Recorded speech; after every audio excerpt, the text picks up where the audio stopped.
All right. Good morning, everybody.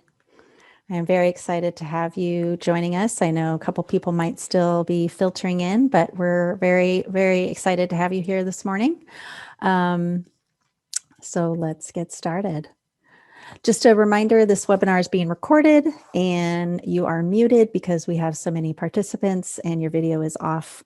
And we'll go over the Zoom toolbar and we will be able to offer certificates of attendance. You'll hear about that within a couple of weeks of the webinar finishing, but we don't have formal CEUs for this. But you are here with the Northwest MHTTC to hear one of our favorite folks, Rebecca Demerel, talk about We Make the Path by Walking. And here we are. And I want to share a little bit about the MHTTC. So it stands for the Mental Health Technology Transfer Center, and it's a network which is nationwide that is supported by Substance Abuse and Mental Health Services Administration, otherwise known as SAMHSA, for the purposes of disseminating and implementing evidence-based practices for the mental health workforce. Our Northwest MHTTC focuses on evidence-based practices for folks suffering from serious mental health issues. And our target workforce is varied. So behavioral health and primary care, school and social service staff, outreach, housing, peer specialists, all sorts of folks. And so to find out more about our goals, training opportunities, and resources, you can visit our website or sign up for our newsletter. It's always our intention to be mindful of using language that promotes recovery and culturally appropriate terminology. And so we know we all understand this, but want to make sure that as we speak about our experience, or maybe folks in our lives or in our work life, that we use kind of label-free and person-first language and recovery-oriented, and also not disclose anything because this is going to be recorded. Some housekeeping things. We've done everything we can to make our presentation secure. We've never had a weird Zoom bombing incident, but if we have to end suddenly, we will certainly follow up with you. Again, you're muted, not appearing on video. The slides and the recording will be made available within a few weeks, and you'll be notified once that is ready. And certificate, again, you'll be notified by email. So after today's session, and we'll put this in the chat, we ask that you complete a very short survey. And why do we ask you to do that? Well, it helps our team plan future sessions. It helps us evaluate today's webinar with your feedback, as well as the presenter, which is all your feedback is confidential. It keeps these free trainings coming because that's why we get paid to do what we do, is that we demonstrate that people came and what did they think of it. So it really helps us out, and we'll appreciate your few minutes of time. So you'll be prompted by that during the chat after you leave the session, and then just one other reminder by email tomorrow. Okay, so using chat, just want to be clear on the toolbar there in Zoom, you have a chat function. Chat function should just be going to us, our team, and so won't be seen by everybody in the room just because it's so large. If you're having any tech issues, please let us know, or a question that's not related to content, we will answer that for you. However, if you have a content question that you'd like Rebecca to answer near the end of the presentation, you use the Q&A box. And so you can type in your question, and then we will kind of get those queued up at the end. And hopefully we have time to answer them all. If we don't, we'll get back to you later. But please don't forget, if you're thinking of something, throw it in the Q&A and we will see what we can get to by the end. And we just have a disclaimer. SAMHSA obviously pays us to do what we do. They did not review every word that Rebecca's about to say, and that's okay. That's how it works. Today's presenter, I'm so grateful. I've known Rebecca for eons, it feels like, but just a very special person, and is a founder and director of Trauma Integrations Programs with more than a decade as an ambulance paramedic, 22 years as a paramedic trainer, 18 years as a mental health counseling experience specializing in traumatic stress, and is a licensed East Asian medicine practitioner and acupuncturist. So, if that weren't enough, you'll discover her unique skill set and experience have been informed by her own traumatic childhood and teen years spent on the streets and in the foster care system, giving her a special familiarity and empathy for trauma and loss. If you weren't here last week, it is up on our website, and we'll keep recording and putting these up. But it's always a pleasure and always so grateful to have Rebecca here. But before we turn it over to her, we have a poll that I think is great that Rebecca wants us to do at each of these sessions. So I think the easiest way is going to this pollev.com/NWMHTTC. You will get a little prompt to enter a response. So I've said today, just being honest, I'm tired. So that's going to show up on the word cloud. So if you can get to this, you just literally put that in your browser and see if you want to throw in some words about how you are feeling today. Let's see what else.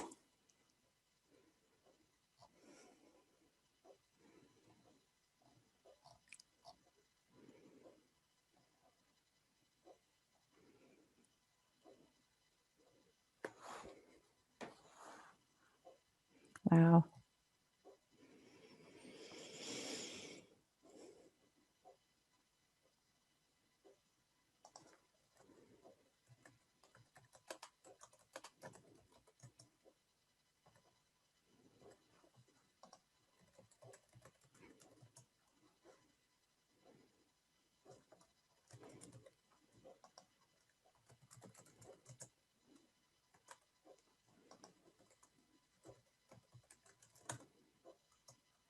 Trying to see what I'm seeing in the chat and put those in there, since I know that's not an automatic thing.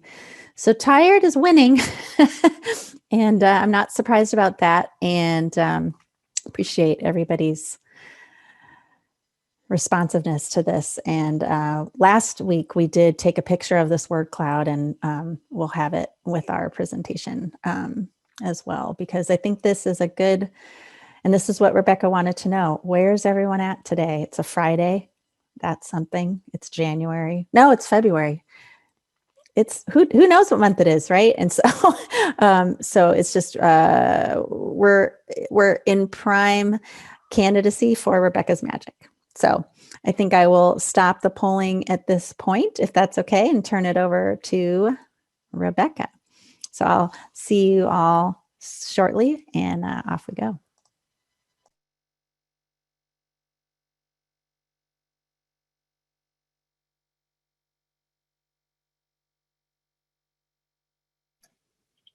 Wow.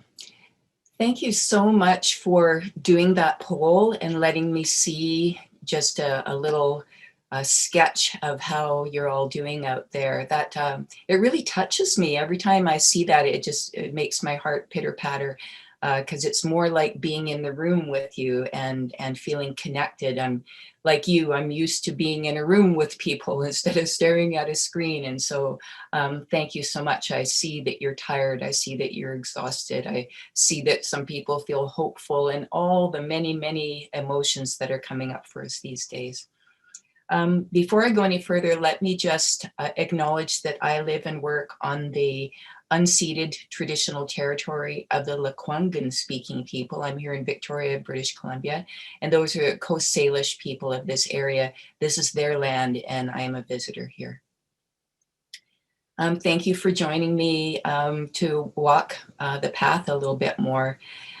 There's a lot going on in our world these days, and that's why I've named this series We Make the Path by Walking, because we really don't know what's going to happen next, and we're just kind of putting one foot in front of the other and seeing what unfolds in front of us. And that is scary, but there's also a lot of opportunity in that. And so I want to sort of give you some of that today as we walk together. This particular session is called My Nervous System because that's something that we're all contending with nowadays too. We're contending with a lot of anxiety, a lot of fear things that weren't scary before, like hugging our friends and going to the grocery store, have suddenly become fraught with all kinds of dangers. And so our nervous systems are very activated. And I'll speak for myself in saying that I have to do a lot of self-care these days. So that's what I want to share with you today too. So we'll go to the next slide.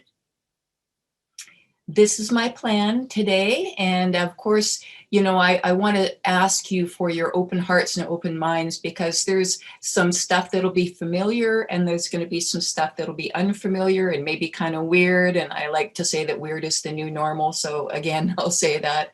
The last session, I worked on speaking about grief and the lungs and all of that that's wrapped up for us these days. Today, it's going to be a lot to do with the nervous system and the emotion of fear. The physiology of stress, something called psychoneuroimmunology, big, huge word there, which is I'll talk about later, but it's to do with the mind and body connection. Because I'm an East Asian medicine practitioner and acupuncturist, I will be talking about the kidneys, who house the adrenal glands, where our fight or flight mechanism comes from when we are afraid, and how to ground and feel better and integrate some of that in our lives. Yin and yang, right and left brain, all those kinds of what look like opposites in the universe. The opposite part is just a construct that we've developed. All these things that seem like opposites are all interconnected, as we all are. So we'll just keep on trying to integrate that. I also want to share with you, if you don't already know this modality, EMDR, eye movement desensitization and reprocessing. I want to talk a little bit about that and do a meditation that I have, or an exercise that I've developed that uses EMDR kind of modality. Another exercise called box breathing. Breathing is a very big part of trying to calm down our nervous system. So that's the plan for today, and maybe you'll have some questions afterwards. Okay, so our nervous system, I'm just going to jump right in, and my apologies for you folks that are doctors out there and know this work really, really well. I do know it well, but I want to make it really simple too, and simple for me to speak about and simple for anybody else to understand. So I'm going to talk about the nervous system in two parts, mostly the second part, but the central nervous system is the main kind of control center of our nervous system. That's our brain and spinal cord. And that's where it connects to all of our skin and our muscles and our organs and all these parts of our body. And then we have a part of our nervous system called the peripheral nervous system. And two parts I want to talk about are the sympathetic and the parasympathetic nervous systems. And to make those really simple, let's call the sympathetic nervous system, also known as your fight or flight response, the gas pedal, and the parasympathetic nervous system, the brakes. Next slide, please. Thank you. So usually I run the slides myself today, but today I was feeling a little tech challenged. So kindly Christina or Reggie or whoever it is helping me in the ethers here with the slides. So thank you very much. Let's start with talking about the gas pedal, which a lot of us have got really like down to the metal, right, these days. It's our sympathetic nervous system response. It's our fight or flight response. And that fight or flight response is not something that we talked about even 10 years ago, but it's become like a household word. Oh, that's my fight or flight response going on. That is an involuntary response. So that happens when we're scared of something and we fear that we have to either run or fight for our lives. Physiologically, what happens is our heart rate elevates, our temperature elevates, our pupils dilate, we sweat, we shake, our digestion slows, and all the blood that's in our guts goes to our muscles so we can run or fight something. Our mind races, our breathing is really shallow. We're not that magnanimous and able to relate to others. We're just like in this survival mode, right? Our body's in preparation for survival and not much else is going on besides that. And then our brakes, the parasympathetic nervous system, has the job of helping the body rest and digest and heal. So we'd like to have that turned on a little bit more often, right? This is where we have deep and restful sleep. How many people are sleeping really well these days? So I'm off and on. Some days I'm good, some days not so good. Healing, good digestion, your guts are all working well, you're relaxing, you feel happy, you're breathing deeply, your thinking's nice and clear, and you're optimistic and thinking good thoughts, and you're easily relating with others, really good interpersonal communication. So we'd like to have more of that turned on for sure. So our sympathetic nervous system gets stimulated and activated in response to a threat. And here's the thing, the threat can be real or perceived. Like when I was getting tech challenged today, my sympathetic nervous system started kicking in. And there's no threat. It's not like anything bad is going to happen to me, but it triggers something in us when we have a fear response in us, whether it's something that's actually going to cause us bodily harm, or just thinking about that, our body responds the same way. So we think about a threatening situation, and that causes sustained body reactions by the sympathetic nervous system being stimulated as an actual threat. So our bodies don't know the difference whether something is real or whether something is perceived. It's interesting, eh? So this is a writer that I love. He's also, Dr. Robert Sapolsky is the professor of biology and neuroscience at Stanford University, and he's the author of many papers and many books. This book is called Why Zebras Don't Get Ulcers. And a quote that and he studies primates too. He spends a lot of time in Kenya every year studying primates and studying other animals and studying the stress response. So he's quite an expert in this. And so he's talking about the zebra, for instance, and why they don't get ulcers and we do. And he says, let's say you're a zebra and a lion has leapt out and the zebra runs for its life.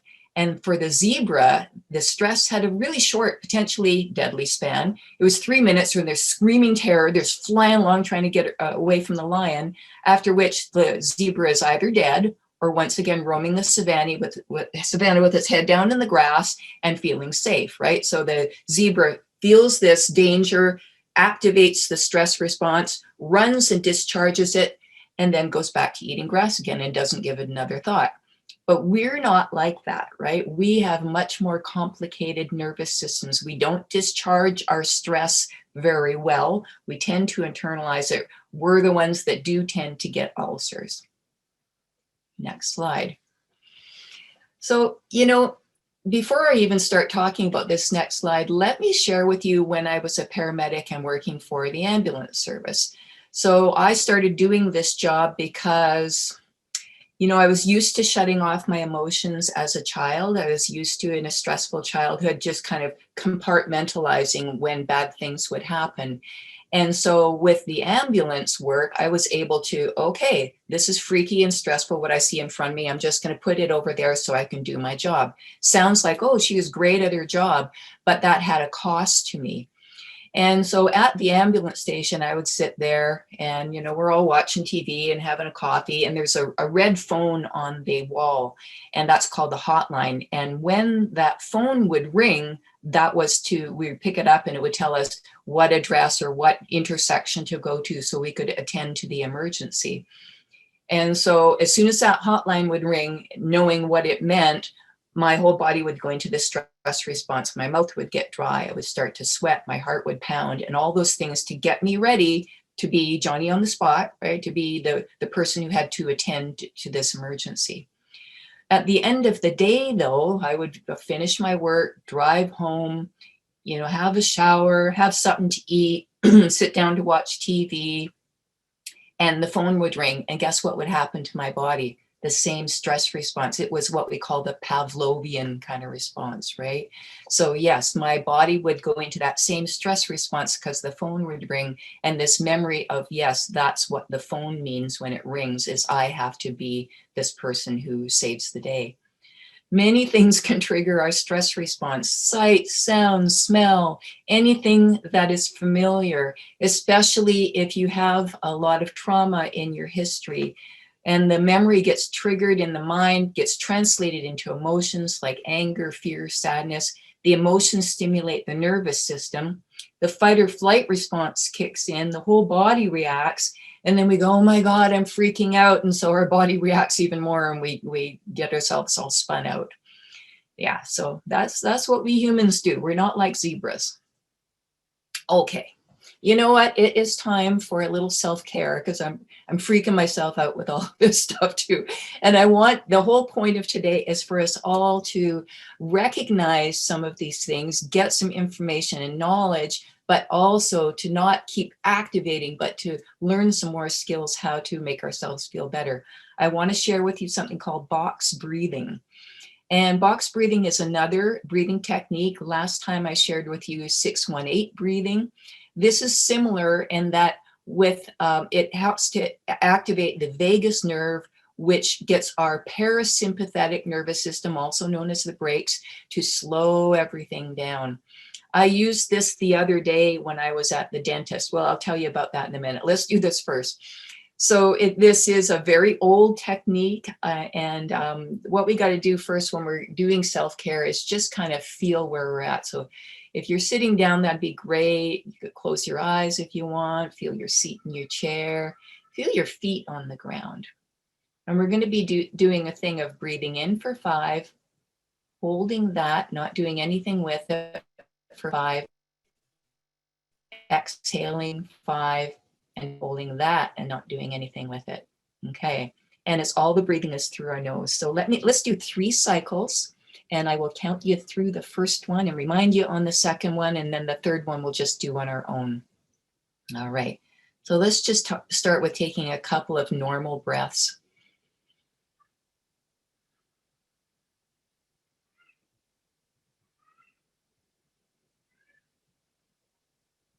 Okay, so I'm going to count as we inhale through our nose.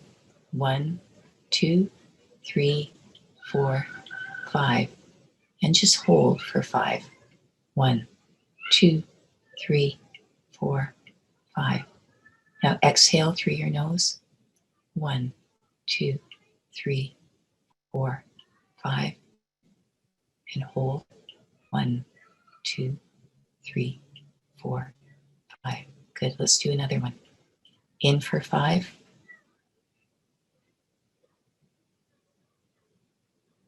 Hold for 5. Exhale through your nose for 5. And hold for 5. And one more cycle just on your own.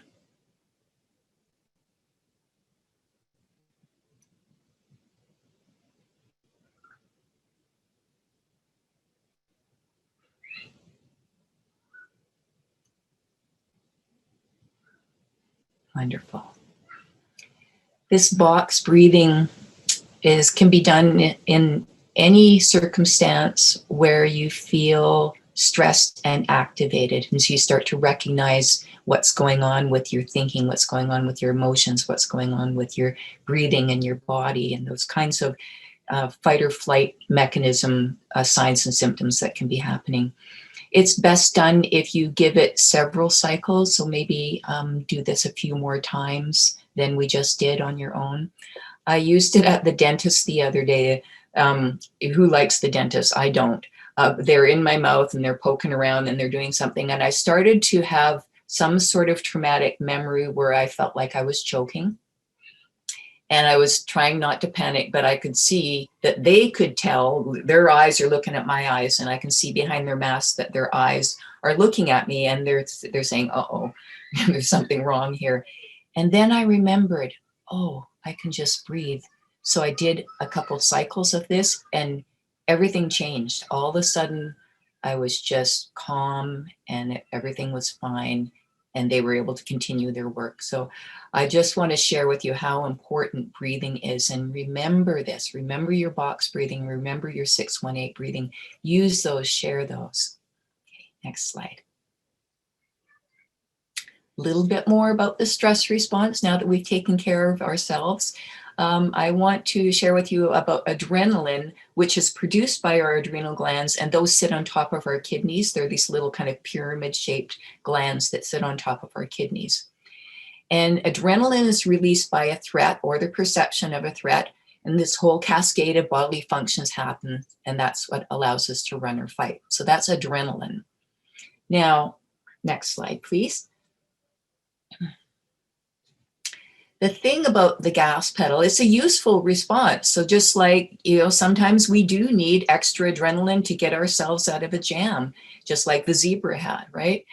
And but sometimes what happens is our stress becomes chronic and the gas pedal gets stuck on, and that is a syndrome, and certainly something that happens a lot to us in our society, especially because not only do we feel a lot of threat just with COVID and all these things going on, and maybe our work is stressful, but we have a lot of stimuli. We have too much stimuli from watching the news and listening to the news, and all the different things that stimulates our nervous system constantly. So we get this constant stimulation of the gas pedal being stuck on, and our adrenal glands start producing another substance called cortisol.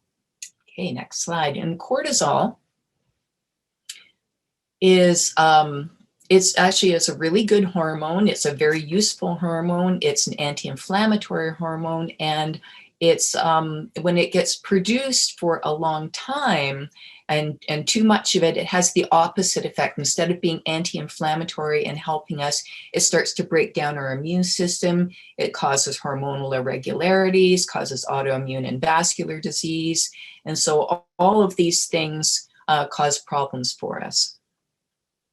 And this brings us to the science of psychoneuroimmunology. This is the science of the mind and emotions and nervous system and endocrine glands, such as the adrenal glands and our pancreas. We have all these different endocrine glands that produce chemicals, and our immune system. So psychoneuroimmunology means all those things are connected. Brings me to another favorite writer and doctor friend, Dr. Gabor Mate. A great book if you want to read about the body-mind connection is When the Body Says No, How May Stress Be Transmuted into Illness? He says stress is a complicated cascade of physical and biochemical responses to powerful emotional stimuli. Physiologically, emotions are themselves electrical, chemical, and hormonal discharges of the human nervous system. Emotions influence and are influenced by the functioning of our major organs. So yeah, that's just some of the wisdom that Dr. Mate says. And again, if you want to read a great book on the subject, this is a good one. So I talked a little bit about, the ways that the reasons why we're feeling a lot of stress and we're experiencing a lot of stress these days. It's just what's going on in our lives. But, things like a stressful childhood. I've had a stressful childhood. Many people that get into the kind of work of helping others come from a stressful childhood because we want to share some of that wisdom that we've earned along the way. If you're familiar with the Adverse Childhood Experience Survey, this is an assessment tool. It's a useful assessment tool to discover what kinds of stressors happened in a person's childhood. It's limited. It's certainly not an exhaustive study of this, but it's a helpful tool.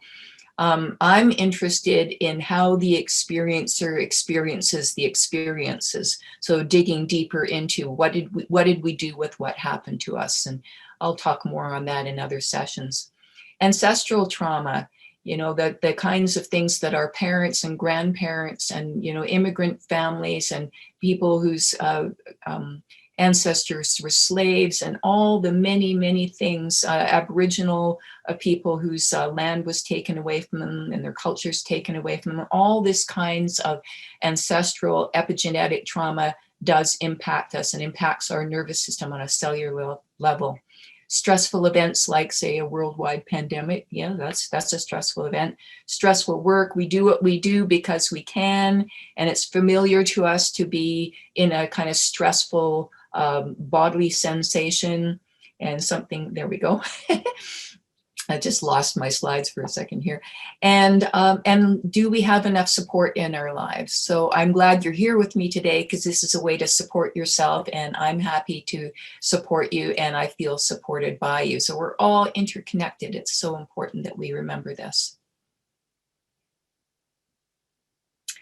So the left brain and the right brain, I'm going to set you up for this exercise. So first I want to talk about left brain and right brain. Then I'm going to talk about yin and yang. And we've already talked about the sympathetic and parasympathetic nervous systems.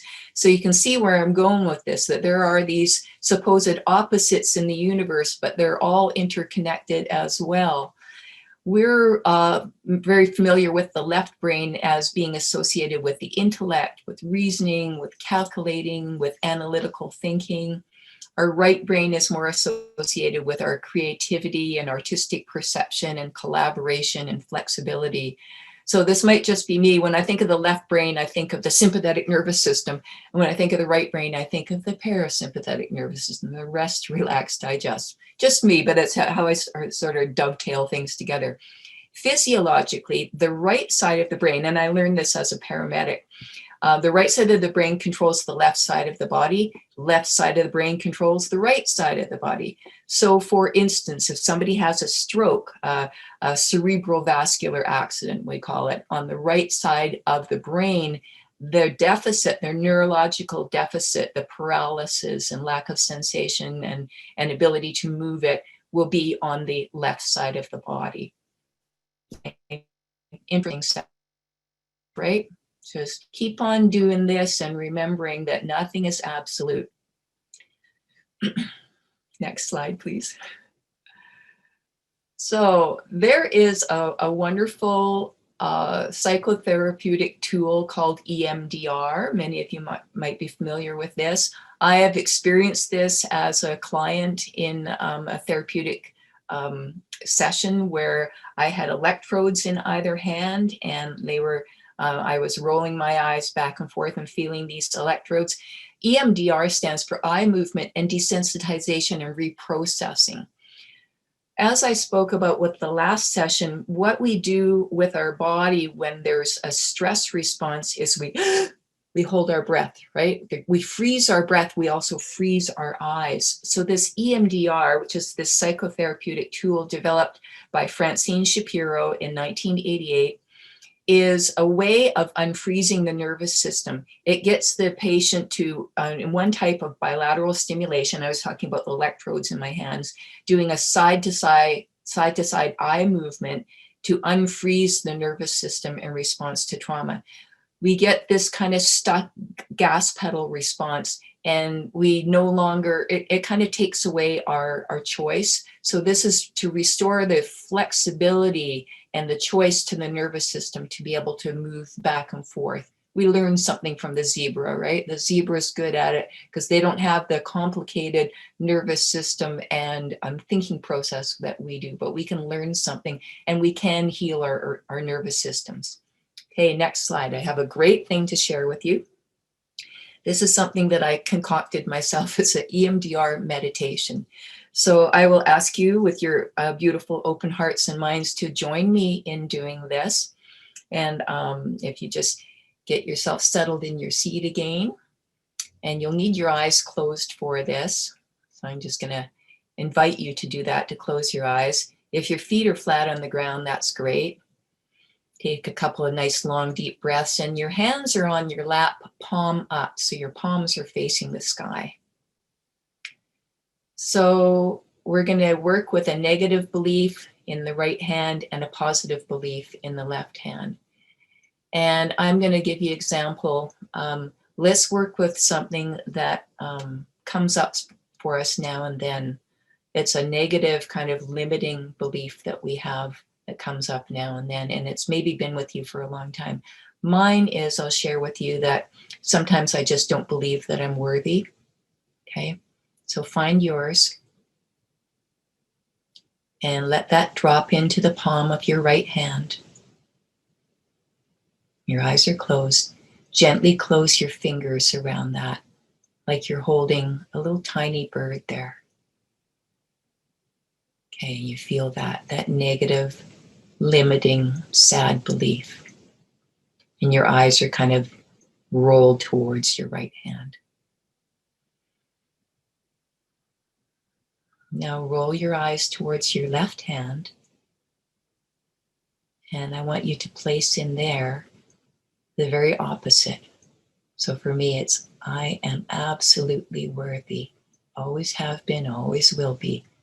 And let that rest in my left hand and just gently close your fingers around it. Okay, you got a little tiny, delicate bird that's heart beating in each hand. Okay, here's how we unstick our nervous system. Breathe and roll your eyes towards your right hand and feel and remember that limiting belief. Now roll your eyes towards your left hand. Something different happens. Just the opposite of that. And feel it. And roll your eyes towards your right hand again. And just feel that negative belief. And how it closes you, how it contracts you.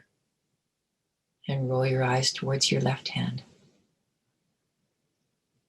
And take a deep breath, feel it. Now go ahead on your own time and just do a few cycles of this. Rolling your eyes from one side to the other, no hurry. Feel it. Keep breathing, roll your eyes back and forth.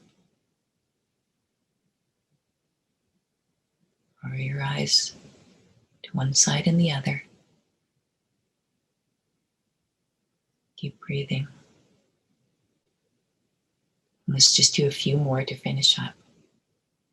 Feel it there. And feel it there.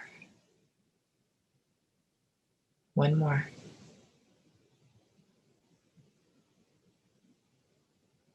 Roll it back. Now let your eyes just rest in the middle. Just resting. Take a deep breath.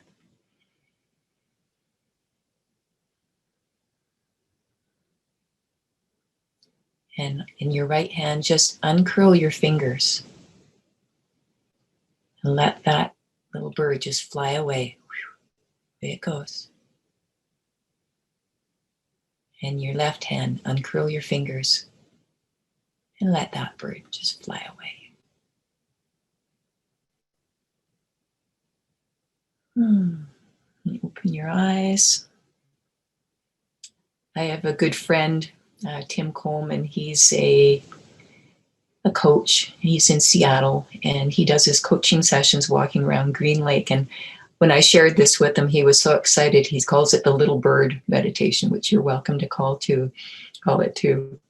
Yeah, so I hope that's helpful, and I hope that you will share it with other people and just use this. Okay, next slide, please. So as a Chinese medicine practitioner, it wouldn't be complete if I didn't talk a little bit more about yin and yang as it relates to the sympathetic nervous system and the parasympathetic nervous system and the right brain and the left brain and EMDR and how we can unstick our nervous systems. And yin and yang was just something that was noticed by people thousands of years ago when they would look at the universe and say, wow, isn't it interesting that we have men and women and we have winter and summer and we have hot and cold and we have wet and dry and we have interior and exterior and the moon and the sun and active and rest and quiet and loud and all these 10,000 things, right? So it's our intimacy with the 10,000 things. And that's what yin and yang is. And you can see on the yin side, it's dark and there's a spot of white. And on the yang side, it's white and there's a spot of dark. And that is to say that this swirling and constantly moving concept of yin and yang is never absolute. We are never only one thing or never only another thing.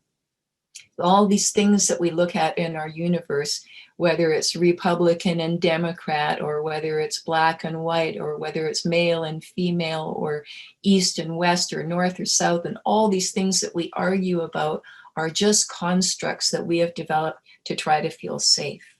Okay? We are interdependent. It is all part of who we are all together.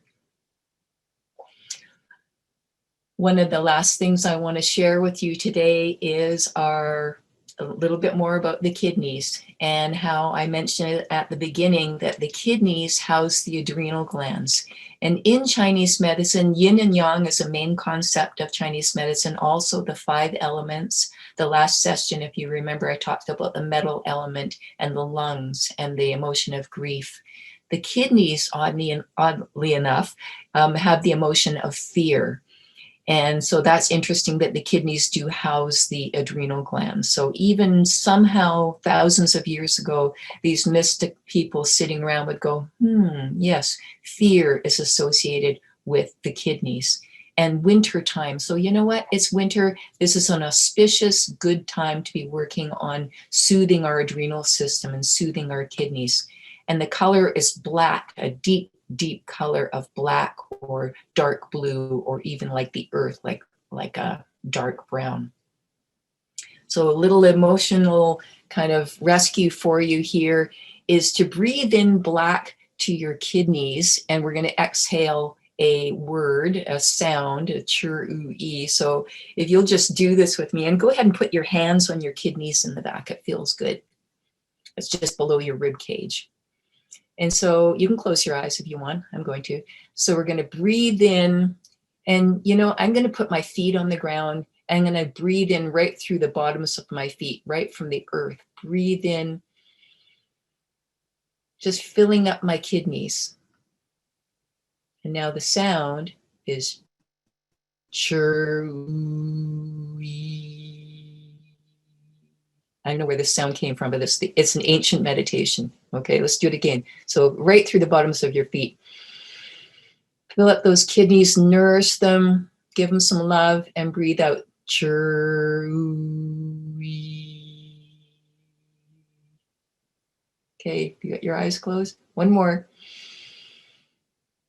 Chur-u-e. You can do that anytime. I know it's weird, but it's awesome. Also, rub the ball of your foot at night with some oil. So you got your toes and you got your ball of your foot that you step on. Just below that is a spot that's the first point on the kidney channel. Of all of the more than 500 acupoints on the body, this is the only one that touches the earth. So use that, draw up through that, feed your kidneys. And at night, if you're having trouble sleeping, take some nice oil, some nice, like, I don't know, rosemary oil, or what else have I got? Oh, lavender oil for sure, and massage that spot. And there's a time of day that's allotted to each meridian, and the kidney meridian is 5 to 7 p.m. So that's considered kidney time. It's also, in our society, it's a crazy time, right? As we're getting off work and we're driving home and taking care of the kids and trying to get dinner going and all these things.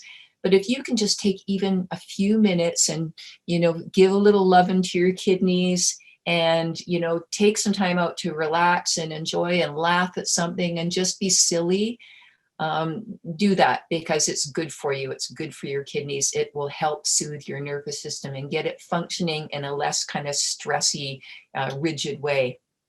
Try to reduce your stimuli and check in with silence.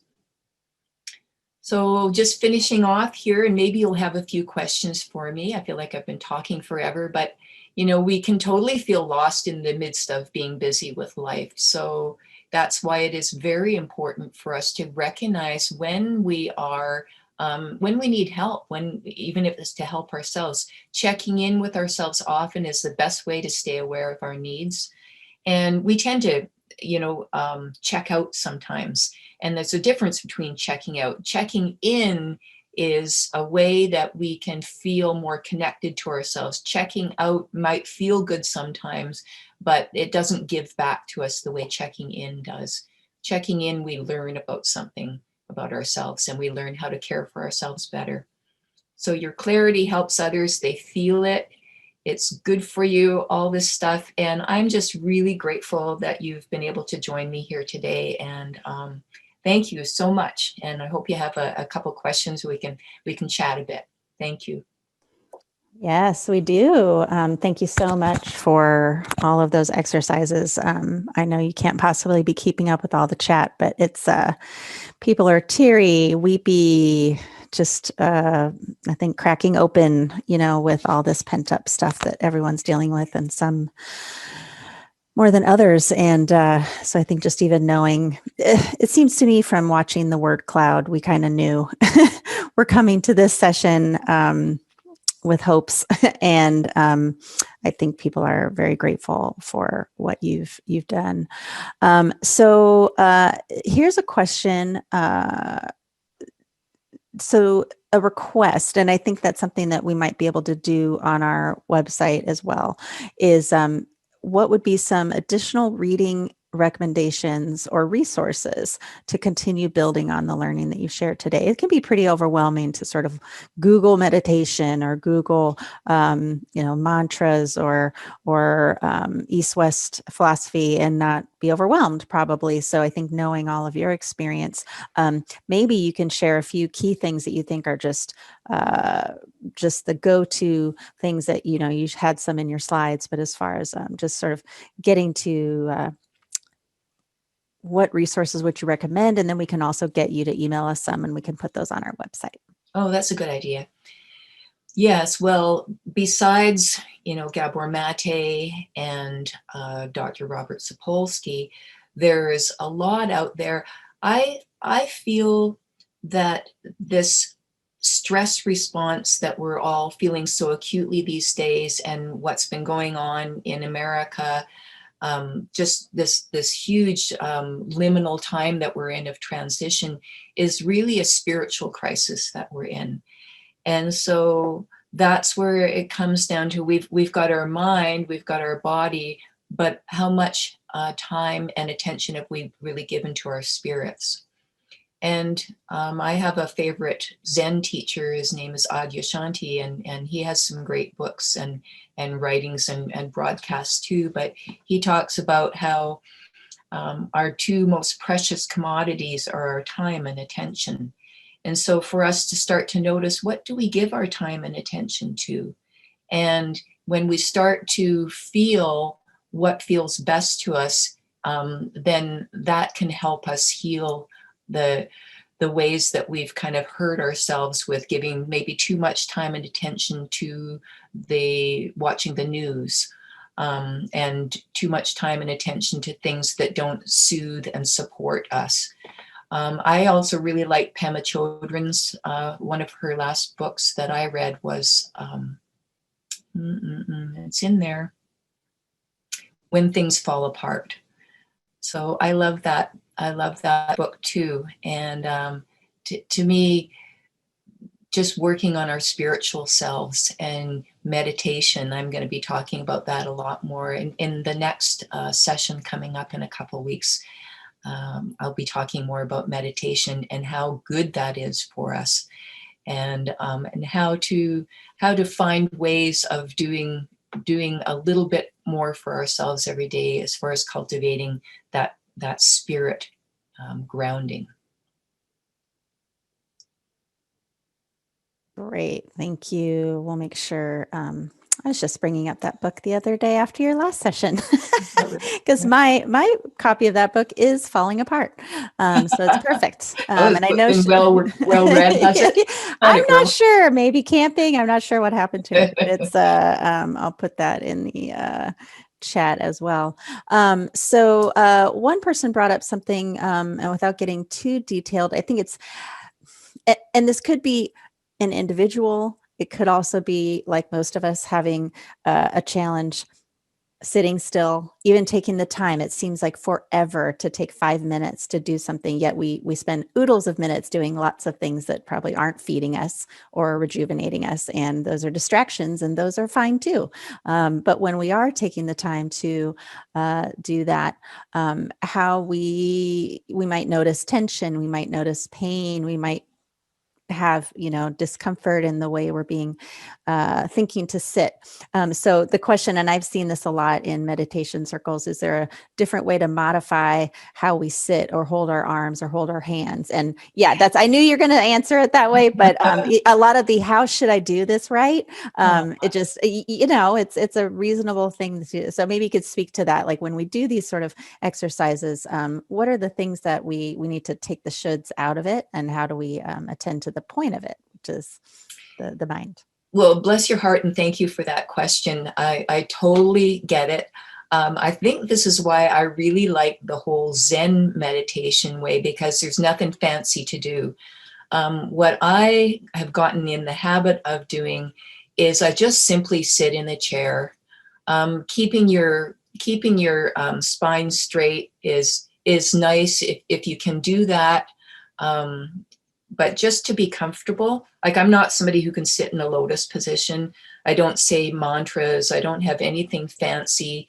I just sit there and try to, I don't even try. I try not to try. But I just sit there and notice.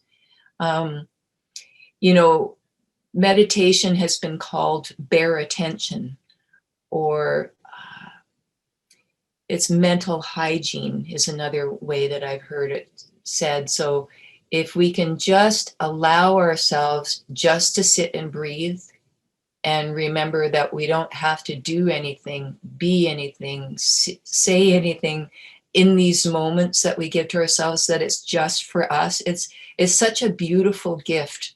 But we're really unused to it. We're really used to having stimulation and some sort of feedback to tell us that we're doing something right. Just sitting there with your eyes closed, boom, you're doing it. And then noticing that, oh yeah, my mind is going nuts right now. You're doing it. You're breathing, you're sitting there, and you're watching. And with time, we get into more of a rhythm of just allowing our breathing to be as it is. But I remember when I first started meditating, I would try to, oh yeah, my breathing is too much in my chest. I should let it be in my belly, and my hands are clenched, and I'm freaking out. Just let all that be there too, and watch it. It's one of these things that if we do a little bit every day, it pays off, and we start to feel like, oh yeah, that is making me feel better. So I want to do more of it. And it might take a while to get to that point where you start to feel better. But just that gift of giving yourself that time and attention just for you is such a beautiful self-care in itself, that it almost just doesn't even matter what else is going on. And as time goes on, you will see that this will pay off for you with your nervous system. If that helps. Yeah, great. Thank you. So someone else had a question, and I'm not sure if I understand it exactly. So I'll read it as written, and maybe you can answer. Is there anything in TCM?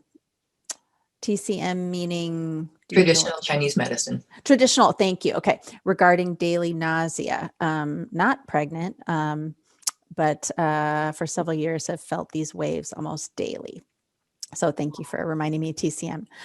Yeah, I think I'm imagining a lot of people are feeling a lot of different things, or just a worsening of things. So if you want to speak to that. I love the question. So in terms of yin and yang, yang is upward, yin is downward.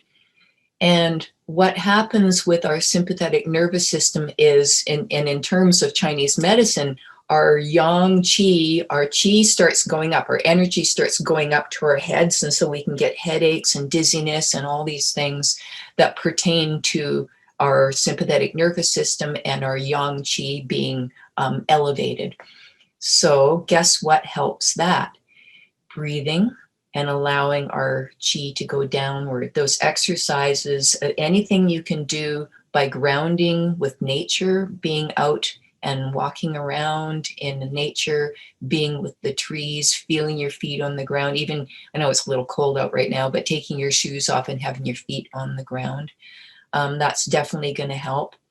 I want to share with you an acupoint that's really great too. If you get headaches, nobody see my hands right now. So on this back of your hand, this web between your first and second finger is a large intestine 4 point. This is an anesthetic point, and it's a point that is the command point for the head and face.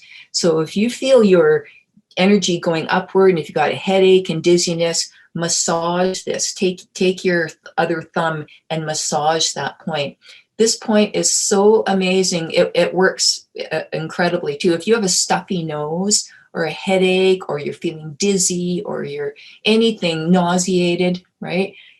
Massage this point and it brings everything down. Okay. And the point on the bottom of the foot, that kidney 1 point. So when I do have patients that come to me with these kinds of issues, this is exactly what I'll talk about: what's going on in your life and what are the kinds of experiences that you have had, are having, what's activating your stress response these days.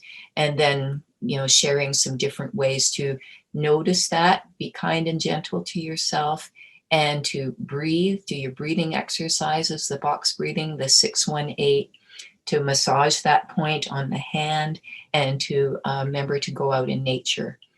So I hope these things were help, and maybe you'll go and see an acupuncturist in Seattle. Maybe take a walk around.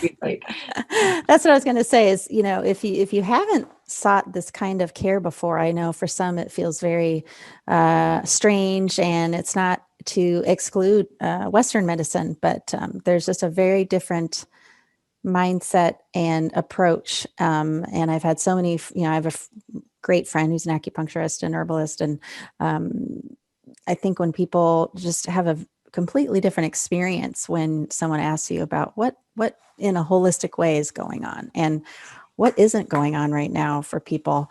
And so just really recognizing like things you never knew could be sore, like your eyebrows. I mean, if you get a massage and you're like, wow, I had no idea that just pressing right there, and that part of the hand, I've done that for, not enough, I don't think, but it's amazing what is going on in there. Yeah, it's really, really great stuff. So I'm a big believer in baths too, like taking baths with Epsom salts, Mm-hmm. nice hot bath, and even a cold shower afterwards, although I don't often do that, but just just to sort of wake things up and perk things up. And during stressful times, we often kind of check out, and then we don't give ourselves the care that we need, the self-care. We need extra self-care these days. Mm-hmm. So just, keep checking in and keep loving yourself. Yeah. And it's hard. A lot of the things we may not have been able to do or would normally be able to do, aren't possible, but there are some ways. Hugging our friends. Foam roller, do massage your own face. So I know we're pretty much getting to the end, but I threw some book recommendations out there that I also have appreciated. Thanks, Christina. That's awesome. Well, and I know, and you yourself wrote a book, so you can also Google Rebecca and find her book. It's really great. And it's called Nothing's for Nothing, Transformation Through Trauma. Yeah, we should get that link on the website. But I think especially folks in the behavioral health field, if you haven't read In the Realm of Hungry Ghosts by Gabor Mate, it's just a mind blower, because it's again a very different approach to addiction than we normally hear or see in the media. So it's just a more humane way of looking at like what the global kind of holistic issues are. And with lots of self-disclosing, like that's what I like about Gabor too, is he's not afraid to just lay it all out there. Nope. And that helps, right? We're all human. We're all dealing with our stuff. So, but I got to deal with some other stuff. So I'm going to move on, as much as I don't want to. But again, your feedback, as much as we love your feedback in the chat, it is crucial and so helpful for us to get your feedback in this survey that we have put on the, oh, thank you, Rebecca, putting your book on there. Okay. But so if you do the survey, the link is in the chat, and it just takes a couple minutes. And then you can also share, what did you really like about this session and what would you like to see in a future session? These comments do get aggregated before they're sent on to anybody. But it's really helpful for our speakers and for our team to know if this is hitting the mark for you. And we're really excited. And please connect with us. You can get our newsletter. If you aren't already, you probably heard about us through one of these ways, but if you want to get them directly, feel free. You can go to our website anytime. And that should be in some communications as well when we get in touch. So again, you'll get some input from us around doing the short survey. You'll get an email when all these products are available, recording is up and that sort of thing. We are working on getting a podcast series. That'll be a little bit longer to get that going. We haven't done those before, but we're very excited. Rebecca's up for that.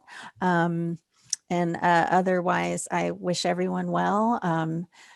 Thank you for joining us on a Friday and sticking with us, and we will see you next time. Take care of yourselves. Keep rubbing that part. Yeah. Keep rubbing your hand. Box breathing. All right. Thank you so much, Rebecca. Appreciate it.